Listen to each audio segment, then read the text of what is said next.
Imagine waking up to headlines revealing some of Hollywood's biggest stars, CEOs, and top college officials, all arrested. But this isn't a movie plot, it's real. In 2019, Operation Varsity Blues blew the lid off a sprawling, sinister network that allowed the ultra-wealthy to rig the college admission system. Bribes, fake athletic records, doctored exams. It was a carefully orchestrated plan to cheat the system, robbing deserving students of their futures. The fallout: lives destroyed, reputations ruined, and a country left reeling at the injustice. But how deep does this corruption go? Let's dive into the college admission scandal that exposed the ugly truth about privilege and power.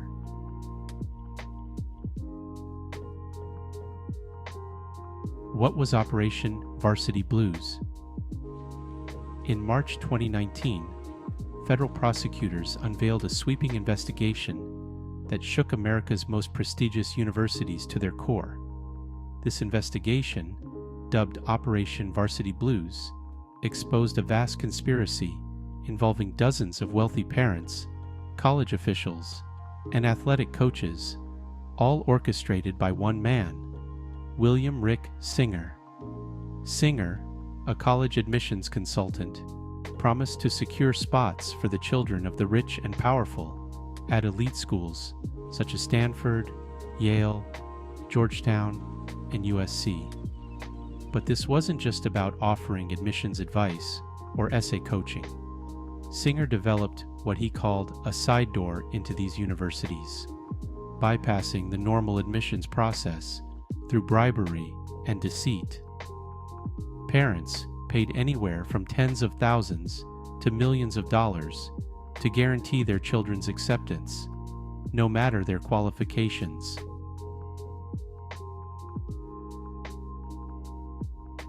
Rick Singer, the mastermind. At the heart of this scandal was Rick Singer, who ran his college admissions counseling business like a criminal enterprise. He created an elaborate system that allowed students to cheat their way into top universities.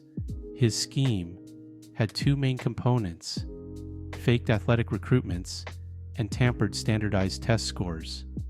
First, Singer would bribe college coaches to falsely list students as recruited athletes.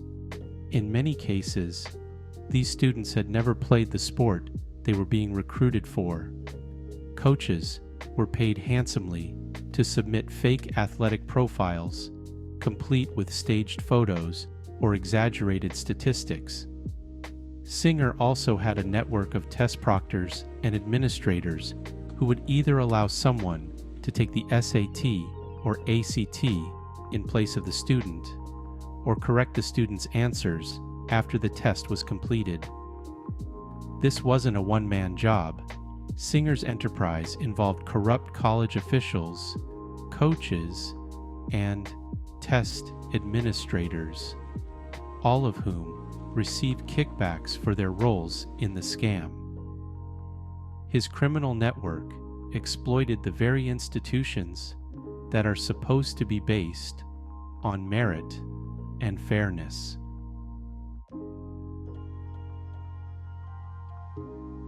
The parents. Who was involved? While Rick Singer may have orchestrated the scheme, it was the parents who fueled it, many of whom were household names. Actresses Loughlin and Felicity Huffman became the faces of the scandal, but they were far from the only ones involved. CEOs, hedge fund managers, real estate developers, these were the people paying massive sums to cheat the system.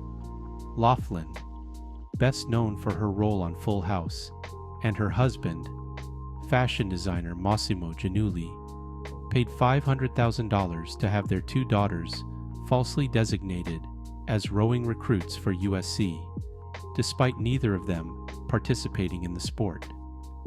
Felicity Huffman, the star of Desperate Housewives, paid $15,000 to have a test proctor correct her daughter's SAT score. These parents weren't struggling middle-class families. They had access to the best private schools, tutors, and resources money could buy. Yet, they believed their children couldn't succeed on merit alone. They were willing to break the law to ensure their children could bypass the competition at the expense of deserving students who played by the rules.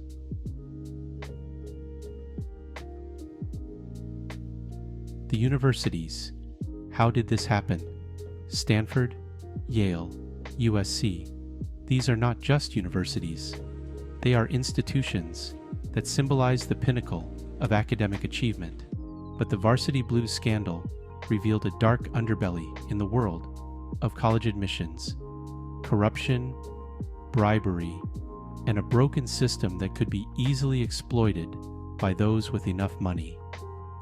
Athletic coaches held incredible power in the admissions process, able to recommend recruits to bypass the academic evaluation.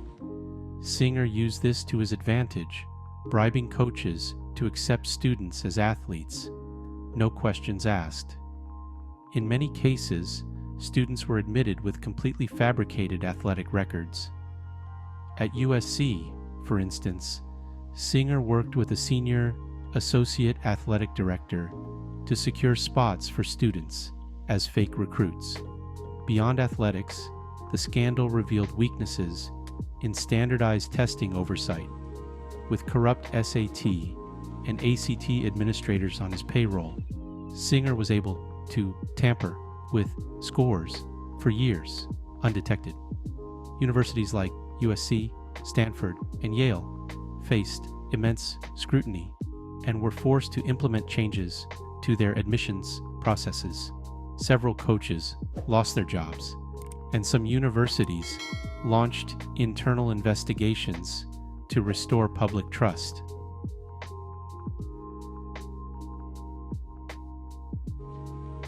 The legal fallout, jail time for the guilty. The legal repercussions for those involved in the scandal were swift and severe. Felicity Huffman pled guilty early, expressing remorse for her role. She was sentenced to 14 days in prison, along with a fine and community service. Loughlin and Massimo Giannulli initially tried to fight the charges, but eventually pled guilty. Loughlin was sentenced to 2 months in prison, while Giannulli received 5 months. The sentences were relatively light considering the scale of the fraud, but for many, the damage to their reputations was even more severe.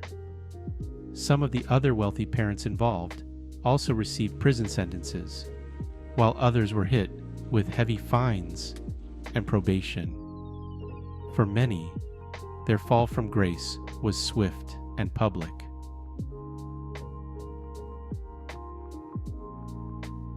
Update: Rick Singer's conviction. In January 2023, the final chapter of Operation Varsity Blues came to a close with Rick Singer's sentencing. After pleading guilty to racketeering conspiracy, money laundering, and obstruction of justice, Singer was sentenced to 3.5 years in prison. Though he faced up to 65 years, Singer's extensive cooperation with investigators, wearing a wire, and helping to bring dozens of parents and university officials to justice earned him a lighter sentence. Singer's conviction marks the end of the legal battle, but the scandal's impact continues to ripple through the American education system. For years, he masterminded a scheme that took advantage of flaws in the admissions process, exploiting not only the universities, but the dreams of countless students who lost their spots to the wealthy and well-connected.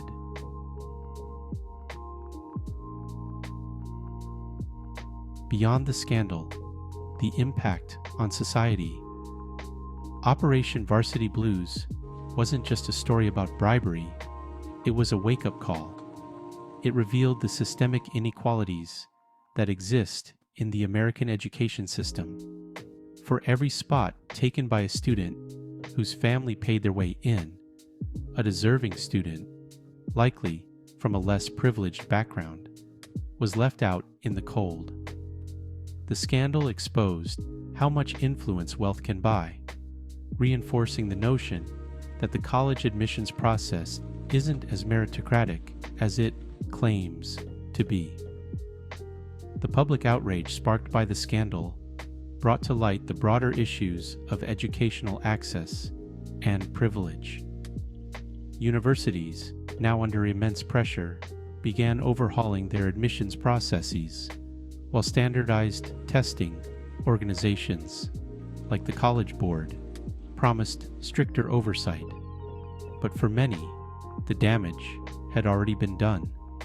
The scandal left a permanent stain on the reputation of elite colleges and shook the public's faith in higher education.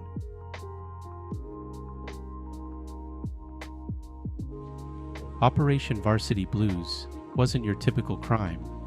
No one was murdered, no one was physically hurt, but in many ways, the harm ran deep.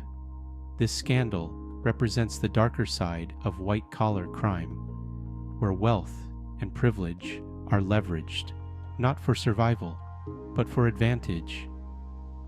It's not about desperation, it's about entitlement. The psychology of the crime reveals a deep-rooted sense of privilege among the wealthy. These parents didn't just want the best for their children. They believed they were entitled to it. Their wealth had opened doors their entire lives, and they saw no reason it should stop at the college gates. And Rick Singer, well, he was the perfect enabler. He saw the loophole, saw the desperation, and exploited it.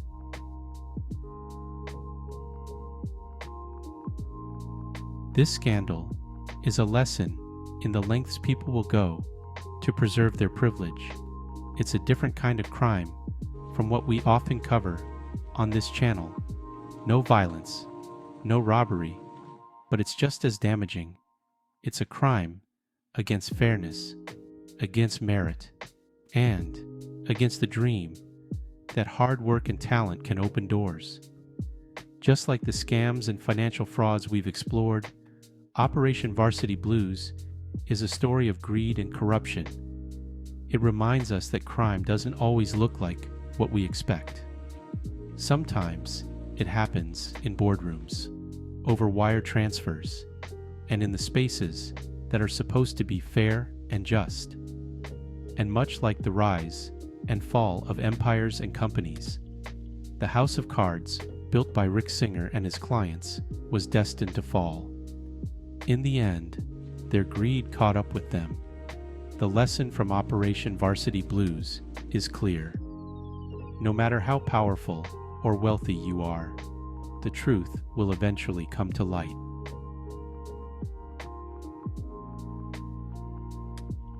What do you think about the Operation Varsity Blues scandal? Do you believe the punishments were fair? Or do you think those involved got off too easy? And how do you feel about the state of college admissions today? Drop your thoughts in the comments below, and let's get a discussion going. If you enjoyed this breakdown, don't forget to give the video a like and subscribe to the channel for more deep dives into the most intriguing, true crime cases. Hit the bell icon so you don't miss any future uploads. From white-collar crimes like this, to scams, corruption, and the rise and fall of companies, we've got it all covered.